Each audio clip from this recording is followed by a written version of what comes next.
Hi viewers, welcome to our channel. ప్రస్తుతం మనతో పాటు సీనియర్ జర్నలిస్ట్ దాము బాలాస్ అన్న వారితో మాట్లాడదాం. నమస్కారం సార్. నమస్తే. సార్, షర్మిల గారు జగన్ గారి పైన తీవ్రంగా విరుచుకుపడడం గత కొంతకాలంగా మనం చూస్తున్నాం సార్. నిన్న కూడా తీవ్రంగా విమర్శించేశారు. బాబాయ్ చనిపోతే నువ్వు ధర్నా చేయట్లేదు కానీ వేరేవాడు చనిపోతే ఢిల్లీ వెళ్ళి ధర్నా చేస్తావా అంటూ కూడా కామెంట్ చేస్తారు. ఎందుకు షర్మిల గారు ఇప్పటికి కూడా జగన్మోహన్ రెడ్డి గారిని టార్గెట్ చేస్తున్నారు? అసలు ఎందుకంటారు? ఎందుకంటే ఆబ్వియస్సే ఆమె టార్గెట్ రాష్ట్రంలో ఎన్డీఏ ప్రభుత్వానికి వ్యతిరేకంగా పోరాడడం అనే ఒక కాంగ్రెస్ టార్గెట్ ఏదైతే ఉందో అది ఆమె టార్గెట్ కాదు. ఆమె టార్గెట్ క్లియర్గా జగన్ని రాజకీయాల నుంచి తొక్కేయడమే ఆమె టార్గెట్. ఎందుకంటే ఆమె వ్యక్తిగతంగా జగన్కి వ్యతిరేకంగా రంగంలో దిగింది. దానికి కాంగ్రెస్ను ఆమె ఒక వేదికగా ఉపయోగించుకుంటుందే తప్ప క్లియర్గా ఆమెను ఎవరు పరిశీలించినా ఇది చిన్నపిల్లవాడికైనా అర్థమయ్యే విషయమే. ఎందుకంటే కాంగ్రెస్కు దేశంలో ఎవరు ప్రధాన శత్రువు? ఎన్డీఏ ప్రధాన శత్రువు, బీజేపీ కానీ ఎన్డీఏ కానీ. సో అది ఏ రాష్ట్రంలో అయినా అదే వాస్తవం అవుతుంది కదా. ఒక రాష్ట్రంలో ఏమన్నా తేడా ఉంటుందా? సో ఉండదు కదా.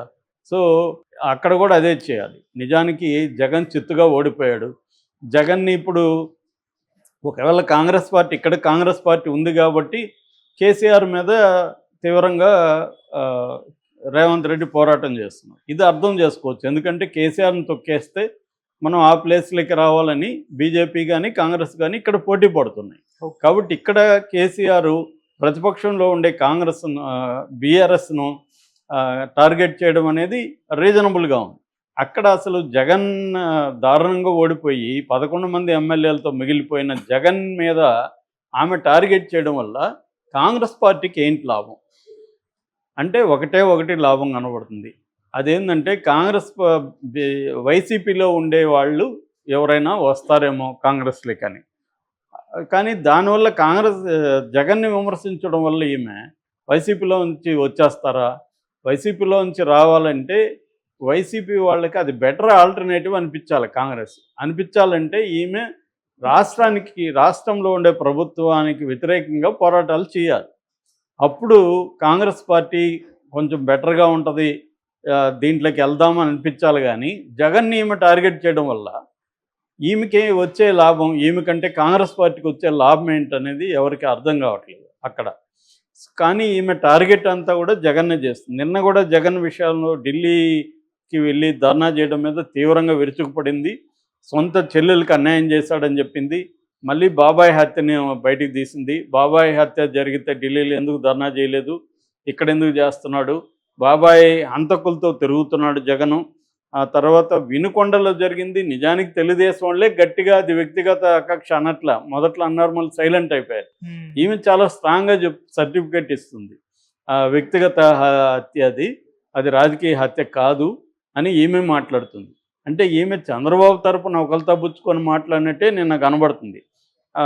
అట్లాగే అసెంబ్లీ సమావేశాలకి ఎందుకు జగన్ హాజరు కావట్లేదు, దీన్ని ఎగ్గొట్టడానికే జగన్ వెళ్ళాడు అక్కడికి అనేది కూడా ఆమె మాట్లాడింది. ఇవన్నీ అయినాక కొంత చంద్రబాబును కూడా విమర్శించకపోతే బాగుండదు అన్నట్టుగా చంద్రబాబును విమర్శ ఏంటంటే, ఇక్కడ 2 లక్షల వరకు రుణమాఫీ చేస్తారు రైతులకి, చంద్రబాబు కూడా చేయాలి అని ఒక డిమాండు. రెండవది ప్రత్యేక హోదా అడగాలి అని రెండవ డిమాండు. మూడవది ఇప్పుడు పంట నష్టం జరిగింది, నష్టపరిహారం ఇవ్వాలి అనే డిమాండ్. ఈ డిమాండ్ చేయడంలో అర్థం ఉంది. కాకపోతే నా ప్రశ్న ఏంటంటే, చంద్రబాబు ఇవ్వని హామీ రుణమాఫీ ఆయన ఇవ్వని హామీ ఇవ్వమని అడుగుతుంది కానీ ఇచ్చిన హామీలు నెరవేర్చట్లేదని అడగట్లేదు. నిన్న కూడా ఎక్కడ కూడా తల్లికి వందనం డబ్బులు ఎందుకు వేయట్లేదు, ఆల్రెడీ స్కూళ్ళు తెరిచి 2 నెలలు అవుతుంది, వాళ్ళకి అవసరం కదా ఇప్పుడు తల్లులకి, దాని ఎందుకు ఇవ్వట్లేదు. అట్లాగే వాన్లు కూడా పడిపోతున్నాయి పెద్ద ఎత్తున, పెట్టుబడికి రైతులకు అవసరం, మీరు చెప్పిన 20,000 ఎందుకు ఇవ్వట్లేదు. అట్లాగే ఉచిత బస్సు అన్నారు, ఎప్పుడు నెరవేరుస్తారు. ఆ తర్వాత 18 ఏళ్లకు పైబడిన స్త్రీలకంతా 1000 డబ్బులు వేస్తామన్నారు, అది ఎప్పుడు ఇస్తారు. 3 సిలిండర్లు అన్నారు, ఎప్పుడు ఇస్తారు. వాలంటీర్లకి 10,000 ఇస్తా ఉన్నారు, అసలు దాన్ని తేల్చట్లేదు మీరు. ఇలాంటి అనేక హామీలు ఇచ్చి ఇప్పటి వరకు దాని మీద విధాన నిర్ణయాలు కూడా ఏమి అనౌన్స్ చేయకుండా చంద్రబాబు సైలెంట్గా ఉంటే దాన్ని ఏమీ ప్రశ్నించట్లేదు. రెండవది ఓట్ ఆన్ అకౌంట్ బడ్జెట్ 7 నెలలకు ఎందుకు పెడుతున్నారు బడ్జెట్లో మీరు చెప్పిన హామీలు కేటాయించాలి కదా, అవి అడగట్లేదు. అంటే క్లియర్‌గా చంద్రబాబు ఇచ్చిన హామీలు నెరవేరుస్తున్నారా లేదా, ఎందుకు నెరవేర్చట్లేదని అడగట్లేదు. అడక్కపోగా అడుగుతున్న జగన్‌ని విమర్శిస్తుంది. అంటే క్లియర్‌గా ఆమె ఎవరి వైపు ఉన్నట్టు, క్లియర్‌గా చంద్రబాబు వైపు ఉన్నట్టు తప్ప కాంగ్రెస్ వైపు ఉన్నట్టు కాదు. మరి కాంగ్రెస్ అధిష్టానం ఎందుకు సహిస్తా ఉందో తెలీదు. ఎందుకంటే ఈమెను విమర్శించిన వాళ్ళని కాంగ్రెస్ సస్పెండ్ చేసింది. రాకేష్ రెడ్డి, ఇంకొక ఆమె ఎవరో ఉంది. వాళ్ళ ఇద్దరిని కూడా కాంగ్రెస్ సస్పెండ్ చేసింది. అంటే ఈమెను ఎవరు విమర్శించొద్దని కాంగ్రెస్ చెప్తున్నట్టే కదా క్లియర్‌గా. మరి అధిష్టానం ఆంధ్రప్రదేశ్‌కి సపరేట్‌గా ఉన్న స్కీమ్ ఏమన్నా వేసుకునిందా అనేది తెలీదు మనకి.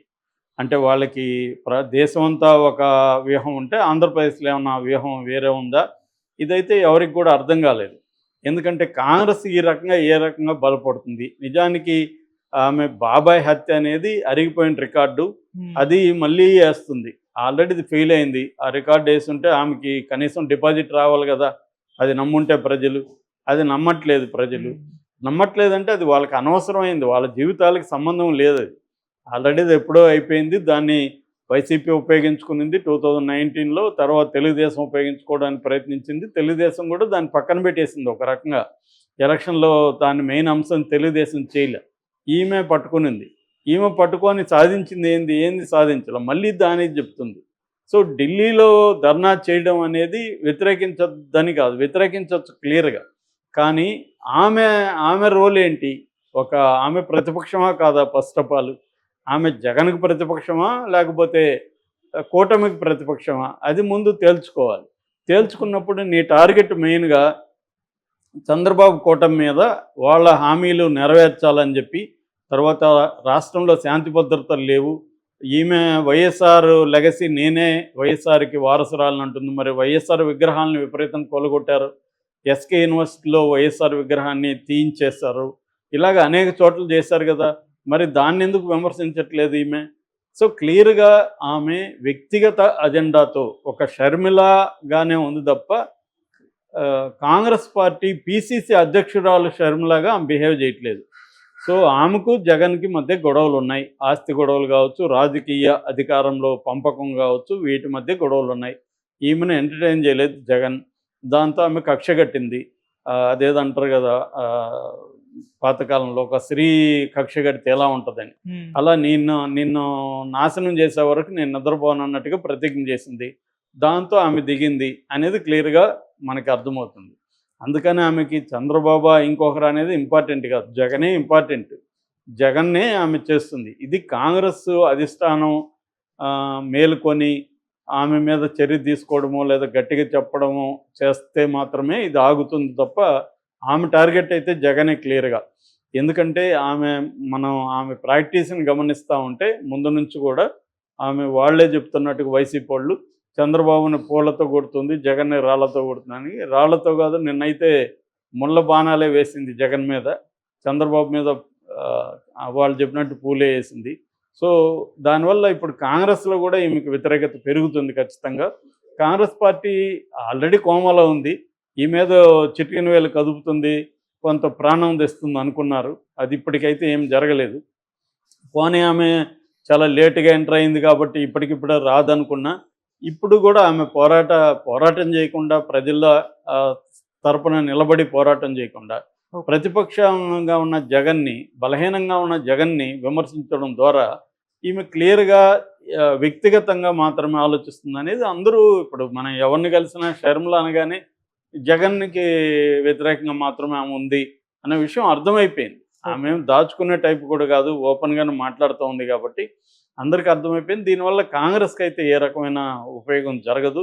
చంద్రబాబుకి కొంతవరకు మేలు జరుగుతుంది. ఎందుకంటే తను పోరాడకుండా కొంతవరకు చెల్లెలే పోరాడితే కొంత బెటర్ అనేది చంద్రబాబుకి ఇది కాబట్టి చంద్రబాబుకి మేలు జరుగుతుంది. అందుకనే వైసీపీ వాళ్ళు చంద్రబాబు దగ్గర ఏం ప్యాకేజ్ తీసుకునింది, అందుకే ఇలా చేస్తుందని. ప్యాకేజ్ తీసుకుందా లేదా మనకు అనవసరం, కానీ ఆమె పోరాటం మాత్రం ప్రజల తరపున పోరాటం అనేది కనిపించట్లేదు.